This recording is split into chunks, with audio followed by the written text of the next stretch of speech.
La Heracra de Oro, de Virginia de Peña de Bordas, de los cuentos que debes estudiar para pertenecer al taller literario Narradores de Santo Domingo. Lectura de Douglas Scroggins. En esta tierra quisqueyana, rica en leyendas gloriosas, vivía en tiempos de Cristóbal Colón un indiecito de unos 13 años, osado e inteligente llamado Tamayo.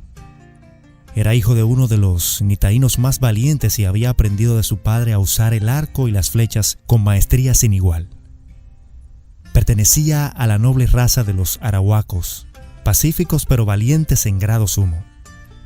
Su constitución emotiva demostraba que, como todos los hombres de su estirpe, era soñador y capaz de entregarse a la meditación. Así lo pregonaban el limpio fulgor de sus ojos y la dignidad y sosiego de su continente.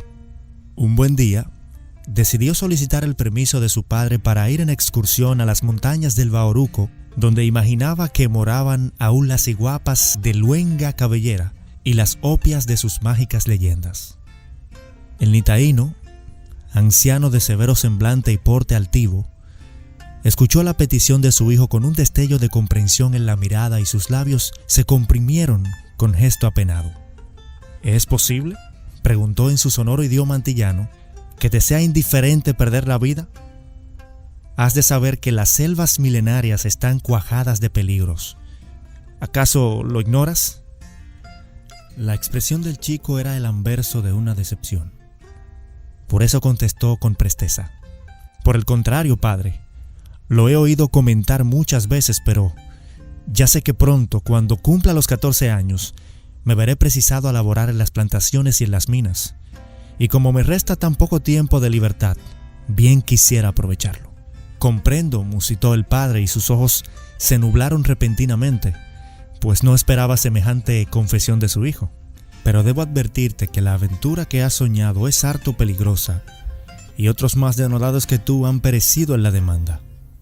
¿Por qué no desistes? Te asaltarán criaturas extrañas como jamás soñaste conocer. Bah, contestó despectivamente el chico. ¿Acaso te encontraste con ellas alguna vez en tus andanzas por los montes? En la mirada del anciano relampagueó el recuerdo. Aún me parece verlas, pálidas, iracundas, con la cabellera al viento y los ojos desorbitados. Pero mis pies fueron bastante ligeros para esquivarlas. Sabía que me esperaba en su compañía una muerte segura entre los despeñaderos. Creen que todos los humanos somos hijos de Maboyá, que todos llevamos en el alma el germen de la ambición y el desenfreno. Y quizás estén en lo cierto. No perdonan ni un pensamiento impuro, ¿comprendes? Ah, más que nunca anhelo ahora subir al Bauruco. Padre, ¿me concedes tu permiso y me das tu bendición? El nitaíno no albergaba ya pensamientos de liberación. Aquella había sido la existencia bendita de sus antepasados. Pensó entristecido: ¡la libertad!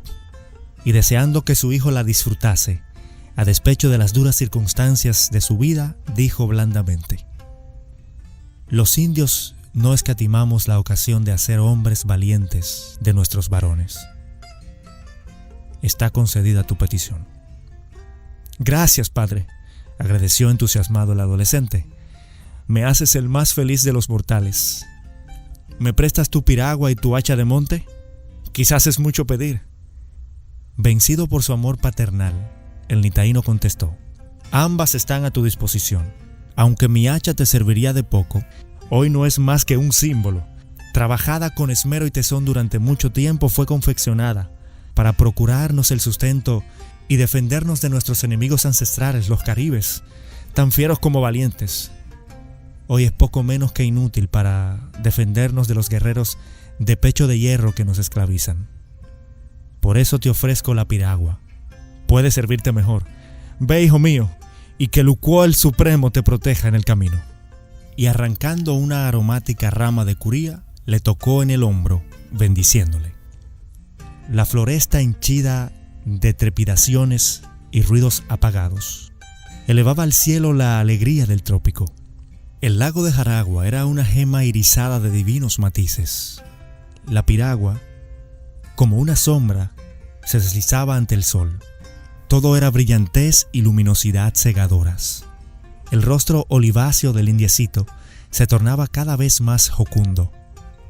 No le arrendaban las enormes iguanas y caimanes que veía deslizarse sobre sus orillas porque sabía esquivarlos. La canoa de pulida caoba se deslizaba bajo los árboles de las ramas caídas que moteaban el agua de sombra y sol. Pájaros diversos de vistosos plumajes saltaban audaces de rama en rama, llamándole la atención. El ruido isócrono de remos cesó improviso. Percatóse con asombro de que su piragua se había inmovilizado, como si de repente hubiese echado raíces. ¿Sería la mano de algún semí que la retenía? ¿Es que estaba vedado pasar por allí? Algo semejante debía suceder, pues al tocar los remos la superficie lisa y brillante del lago arrancándole chispas luminosas, como de una gema que hiriese el sol, pero no avanzaba en modo alguno. Estaba perplejo, no sabía qué partido debería tomar. Hizo un supremo esfuerzo por darle impulso y los remos se quebraron, astillándose. La masa de sus aguas se había petrificado. Alrededor la tierra era toda bermeja, ornada de árboles florecientes. Como sucede a menudo en el trópico, el crepúsculo caía rápidamente y el paisaje entero se envolvía en sombras de misterio. Bajo unas palmeras que se agrupaban en forma de templo, creyó ver ojos humanos que le atisbaban. Eran criaturas pálidas, hurañas, cuyas cabelleras luengas y sedosas las cubrían enteramente como un manto. No cabía duda. Eran ciguapas según los indígenas, abortos de Luzbel según los frailes hispanos. Tamayo conocía sus implacables y frías decisiones, por tanto debía proceder con cautela. En aquel paraje reinaba un silencio absoluto y se percibía la melodía del viento entre las hojas. La luna en el horizonte era un espectro pálido. Ya estaba allí y era indigno de un taíno volverse atrás, aunque sentía clavados en él sus ojos desafiadores. Sin pensarlo más, arrastró su piragua hasta la orilla y la ató cuidadosamente al tronco de una ceiba con un fuerte bejuco de jagüey que colgaba de un árbol de la ribera. Acto seguido se encaminó al grupo que le miraba con atención. Notó, al acercarse, que no eran como las imaginara, sino criaturas demasiado jóvenes y hermosas para causarle daño a ningún mortal. Por lo menos eso le sugería a su mente de niño inocente. Las interpeló, pues, sin sombra de temor. ¿Serían tan amables en decirme qué paraje es este y por qué motivo se ha encallado mi piragua en el lago? Me ha sido imposible moverla.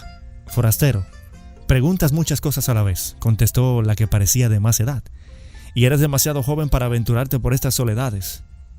Harías bien en volverte por donde has venido y tratar de olvidar todo lo que has visto.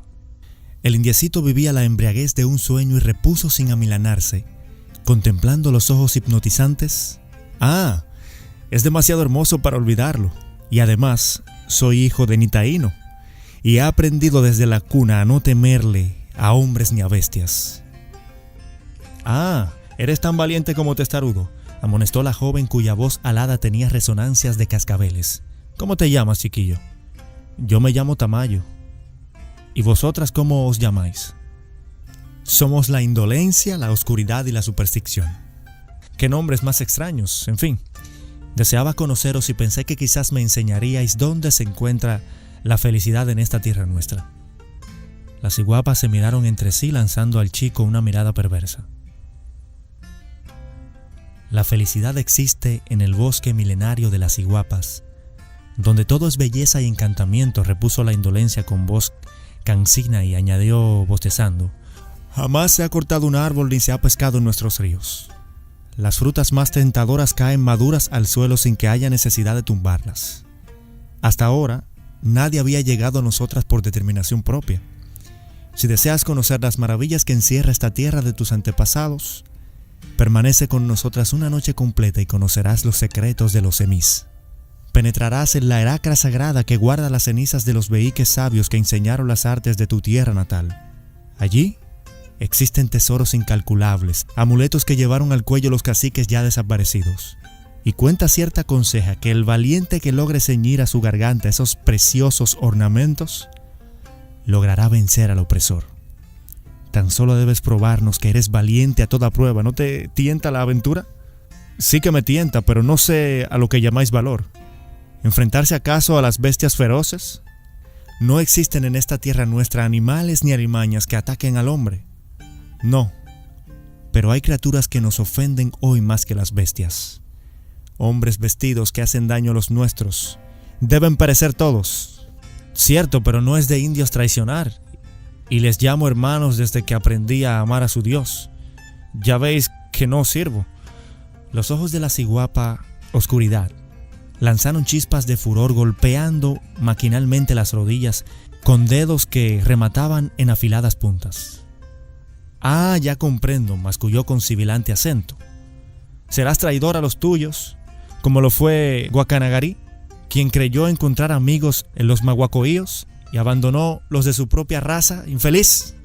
Ya el chico iba a dar la espalda malhumorado cuando su interlocutora lanzó una especie de alarido y exclamó exasperada, revelando lo que bullía en su oscuro cerebro. Pues bien, ya no podrás marcharte. Mal que te pese. Tus pies se adherirán a la tierra como tu piragua al lago. Forzosamente pasarás esta noche entre nosotras y harás lo que se te ordene en todo momento. Estás completamente a nuestra merced, con que comienza a rezar por tu alma. En el silencio que siguió a esta declaración tan inesperada se adivinaba la sorpresa del muchacho, pero su altivo semblante apenas trasuntó una leve emoción. Pues tanto mejor, dijo con aplomo al cabo de breves instantes. La suerte está echada. Me consuela que no podéis quitarme más que la vida. He aprendido de los frailes hispanos que el alma es intocable e imperecedera, y en cambio la materia es barro vil y deleznable. La ciguapa superstición lanzó una extraña carcajada, muy semejante a un bufido, y dijo con sorna: Vaya que eres valiente entre las mujeres. Al parecer solo los hispanos te intimidan. Mira, esta noche la luna tiene 2 alas. Es la luna roja de las ciguapas, embosada en nubes, propicia para las moradoras del bosque, pero adversa para los mortales. Dentro de unos instantes bajará hasta nosotros y nos servirá de carruaje. No tienes por qué intimidarte, bisbeceó la ciguapa más joven, llamada Indolencia. Preocúpense o no los mortales, a cada cual le llega su fin. Con qué abandonarse a su sino sería lo más acertado. Y volvió a bostezar como si el sueño la venciese. Pues estoy convencido, aseveró el indiecito con entereza, que solo Dios puede acelerar nuestros días, con que ya veis que no podéis intimidarme. Es inconcebible además que los astros bajen hasta nosotros. Jamás oí decir semejante cosa, añadió despectivo.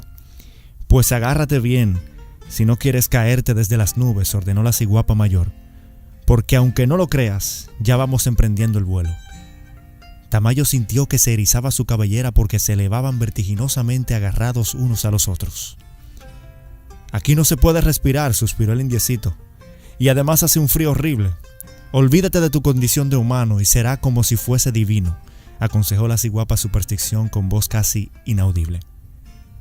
Tamayo comprobó que olvidándose de sí mismo sentía un agradable bienestar, y aunque volar en compañía de aquellas hijas de Mayová era por lo menos anonadante, experimentó la emoción incomparable de ser mago o semí, al trasladarse con tanta celeridad de un mundo a otro. Volaban por encima de la luna en fantástica procesión y el chico contemplaba a su placer lo que otros hombres imaginaban apenas. Los perfiles de altas montañas hacíanle sentir una admiración reverente. Todo parecía ensarchado y en penumbra de una belleza deslumbradora y tranquila. Y allá abajo, cuánto ruido, cuánta gente. Por eso dijo con llaneza infantil: mucho me gustaría poder permanecer aquí. Es más bello de lo que soñé. Desdichadamente tornamos a la tierra. La luna se ha cansado de volar y tú has salido airoso de esta prueba. Por lo menos eres valiente y sereno, comentó con menos aspereza la ciguapa oscuridad. Descendían y el descenso era aún más vertiginoso que la ascensión. Cortábale el aire la cara y zumbábanle los oídos como si le abanicase un huracán. De pronto sintióse sumergido en las aguas de un río y creyó que iba a perecer ahogado, pero recordó las mágicas palabras de la superstición y olvidó una vez más su condición de humano. Seguro de hacerle frente a las más duras pruebas, comenzó a nadar sosegadamente como lo había hecho 1000 veces, en compañía de sus amigos, buscando escondrijo entre los juncales del río. Las aguas turbulentas se cerraron sobre su cabeza, pero continuaba nadando rítmicamente, seguido de cerca por sus celosas guardianas. Las sombras que le rodearon bajo las aguas no eran tan solo las de las ciguapas. Parecían las de caciques destronados, quizás largo tiempo desaparecidos. Marchaban unos tras otros, altivos y desafiantes, coronadas de plumas sus cabezas de largas cabelleras, negras como de endrina. Una sombra, la más erguida, se detuvo ante él con el brazo extendido en ademán de reto. De su muñeca pendía el grillete que le permitió reconocer a Caonabo, el más valiente de los quisqueyanos. Si no eres de los muertos, que quisimos morir para echar de nuestro suelo al usurpador, partirás con nosotros a la tierra de las sombras, preferible 1000 veces a vivir avergonzado ante los hombres de su estirpe. Di, ¿qué eres? El indiecito sintió un tumulto en su corazón al proferir: soy indio y siento como indio Matumbetí. Mi rebeldía está aquí, confesó, oprimiéndose el pecho con orgullo. Pero tengo un padre anciano, quien ha padecido ya bastante y temo por él. Algún día, cuando él sea tan solo espíritu como lo sois vosotros, empuñaré las armas y haré la guerra contra los invasores a la manera de mis antepasados. Así me escuche Lucuo. Ah, creímos que eras cristiano. ¿Acaso es Lucuo tu Dios? Para mí, como para mi padre, Lucuo es Jesús, un ser omnipotente, todo clemencia y comprensión. No importa lo que le llaméis, siempre vela por nosotros y perdona nuestros yerros. Está bien orientado, compañeros, concedió el cacique de la Cibuqueira. Es de los nuestros. Así podemos marchar en paz a la región de Coaibay. Que Lucuo te conceda la mayor de las glorias humanas: luchar por tu patria. Hieráticos y solemnes deslizáronse unos tras otros, cual si fueran arrastrados por el ímpetu de la corriente. Apesadumbrado, Tamayo reconoció entre el grupo a caribes, macorices y ciguayos, de la raza que deja crecer sus cabellos como símbolos de su hidalguía. Mirándoles pasar, caían sus lágrimas ocultas como lluvia de fuego sobre su corazón. Entonces las ciguapas, que habían permanecido tranquilas y observantes, le rodearon de nuevo diciendo: por segunda vez te ha salvado tu buena estrella. No tenemos reproche alguno que hacerte y ahora vas a conocer la Heracra de oro y los orígenes milagrosos de tu pueblo. En ninguna época ha pisado allí criatura viva, y el impío que pasa inadvertidamente por aquel sacro recinto muere en el acto, como fulminado por el rayo. Tamayo guardó silencio. La bondad de aquellas hijas de Maboyá le pareció un buen augurio. Por fortuna, había conservado puro su corazón y alimentado su alma con las enseñanzas milenarias de sus mayores. Su rostro volvió a tomar su expresión jocunda, y emprendieron el camino que alumbraban a techo los cocuyos formando cascadas de luz. No había allí claridad ni de noche ni de día. La planta del hombre jamás había hollado aquella tupida selva, ya que la espesura del bosque era tal que apenas se filtraba la luz de la luna por el espeso ramaje y solo podían avanzar marchando de uno en uno. Como finos encajes, la guajaca colgaba de los árboles y flotaba con la brisa. La vegetación lujuriante adornaba los helechos arborescentes. Cortinajes foliáceos y altísimas palmeras eran un espectáculo imponente en su grandeza milenaria. Veía por todas partes criaturas semejantes a las que le acompañaban, algunas con aquella expresión intimidante en sus rostros de belleza perturbadora. Había riachuelos y cascadas en los cuales advirtió grupos que parecían solazarse en las aguas, como niñas traviesas y turbulentas. Para él, aquel inmenso bosque estaba inundado de sombras y misterio. Caminaron durante varias horas en silencio, las ciguapas delante sin dar jamás la espalda, siempre cautelosas y desconfiadas, sondeando sus ojos a cada instante. Ya solo faltaba el último pichacho, que se le antojaba inaccesible y avanzaba con las ropas empapadas todavía, dando traspiés a aquella jungla enmarañada. Pero tal era el dominio que ejercían sobre él aquellas mujeres tenebrosas, que con solo clavarle sus ojos hipnotizantes recordaba de nuevo el equilibrio y proseguía la ascensión. De súbito vislumbro en lo alto un fulgor extraño, como de un sol que alumbrase a medianoche. Ya sentía el frío de la madrugada y un temor reverente invadía su ánimo. ¿Verían de nuevo las opias de los caciques desaparecidos? ¿Podría platicar con el bravo Caonabo frustrado redentor de los suyos? El paisaje cambiaba. Cesaba la espesura y se convertía en un opulento prado, ornado de arbustos y florecillas olorosas. La luna brillaba intensamente y el cielo estaba cuajado de estrellas. En el fondo de la meseta revelóse a sus ojos la masa deslumbradora de la Heracra sagrada, como un gran escudo finalmente labrado. Imposible le hubiera sido avanzar un solo paso hacia aquel prodigio, si una de las ciguapas no le hubiese tomado de la mano para conducirle. Vacilaban sus pies y se adherían a la tierra a pesar de su ávida curiosidad. Avanzaba. Ordenó impresionante la oscuridad apuntando hacia la Heracra con un fulgor inusitado en sus pupilas insomnes. Ahora somos tus ángeles. Quizás más tarde seamos tus jueces implacables. Tamayo siguió la ruta indicada. Un soplo compensador de brisa cargada de aromas hízole suponer aquel recinto un paraíso. Flamencos de color rosado se alzaban soñolientos, huyendo amedrentados a su paso. Llegó al arqueado portal y los dorados goznes giraron suavemente como si la mano invisible del genio de la noche se hubiese extendido para darle paso. Fortalecida el alma por lo que juzgaba un milagro, el joven penetró en el sacro recinto y sus ojos le parecieron demasiado pequeños para mirar lo que se ocultaba a la vista de los profanos. Allí estaban colocados en nichos los semís, adorados por sus antepasados, representados por caprichosas figuras en oro sólido, y sobre pulidas bateas negras y brillantes como ébano, veníanse amontonadas joyas de complicados adornos con medallas y amuletos. Como sobre un aparador en una barbacoa de roja acana, estaba colocada toda una vasija del mismo precioso metal. Veíanse frutos exquisitos sobre los cuencos y pirámides de casabe fino y blanco como óbleas del que consumía la gente principal.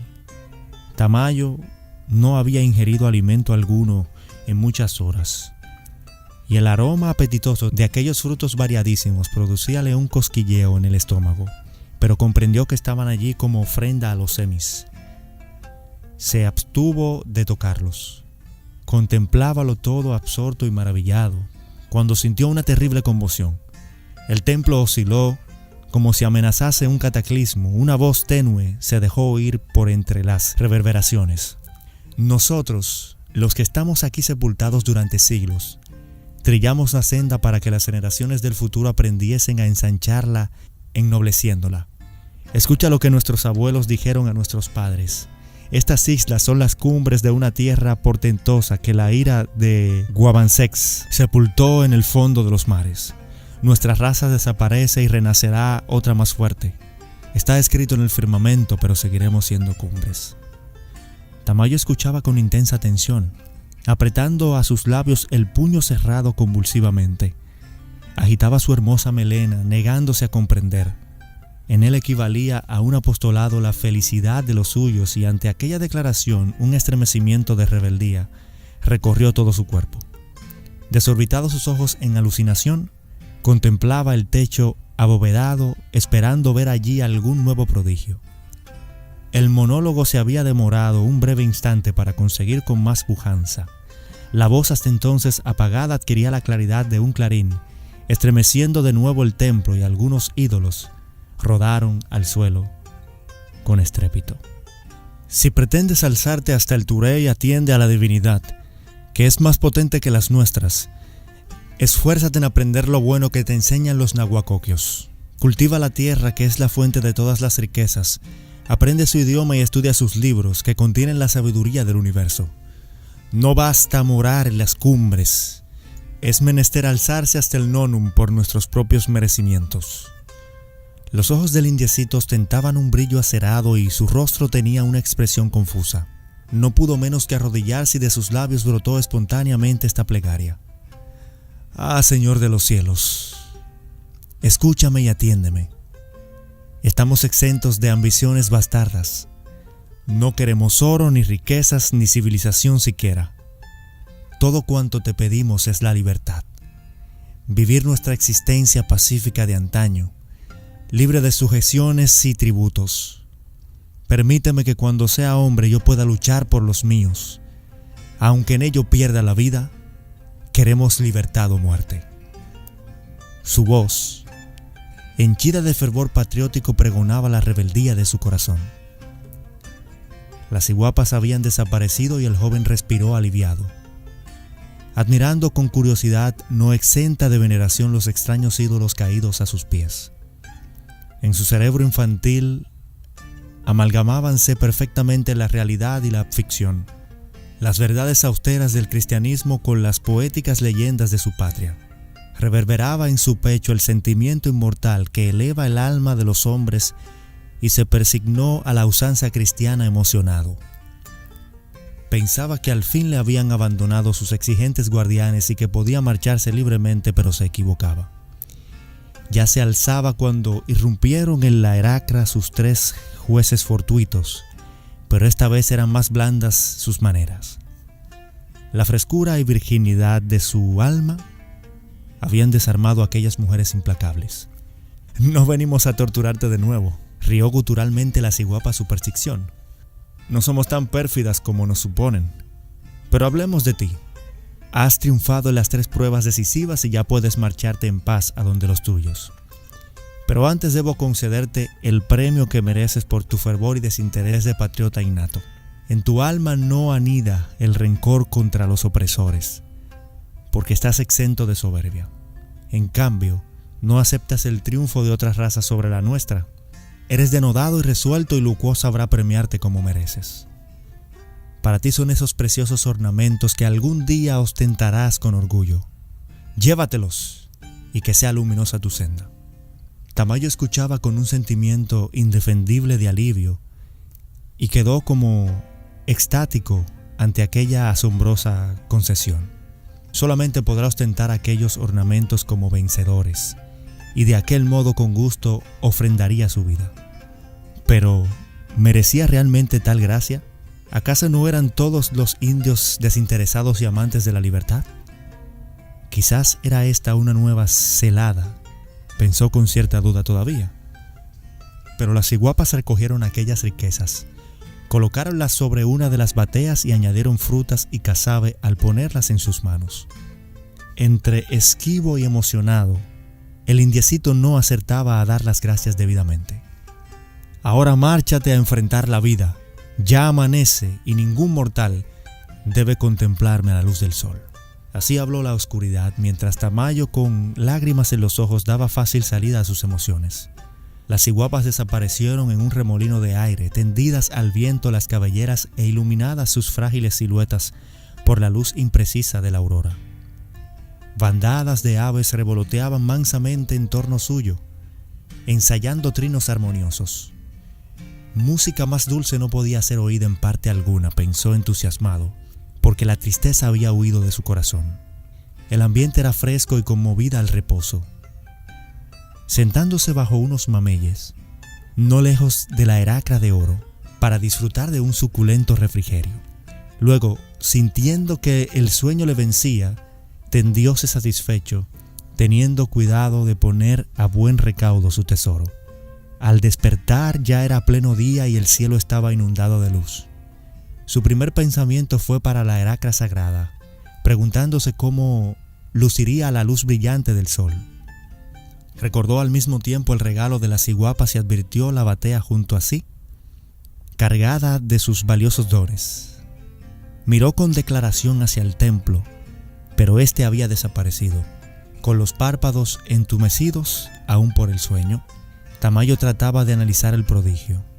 ¿Es que no estaba ya bajo los mameyes? Miró hacia arriba, sintiéndose bastante desconcertado, y advirtió que le cobijaba la ceiba, a cuyo tronco había amarrado su piragua. Allí estaba tal como la dejó, con los astillados remos echados a un lado, y el lago de Jaragua resplandecía al sol como una gema viviente, moviéndose sus aguas al impulso de la brisa. sentía una certidumbre tan profunda de una aventura que no lo podía desterrar del pensamiento. Le habían trasladado dormido de un sitio al otro, que no pudiese tornar jamás a aquel refugio o paraíso vedado.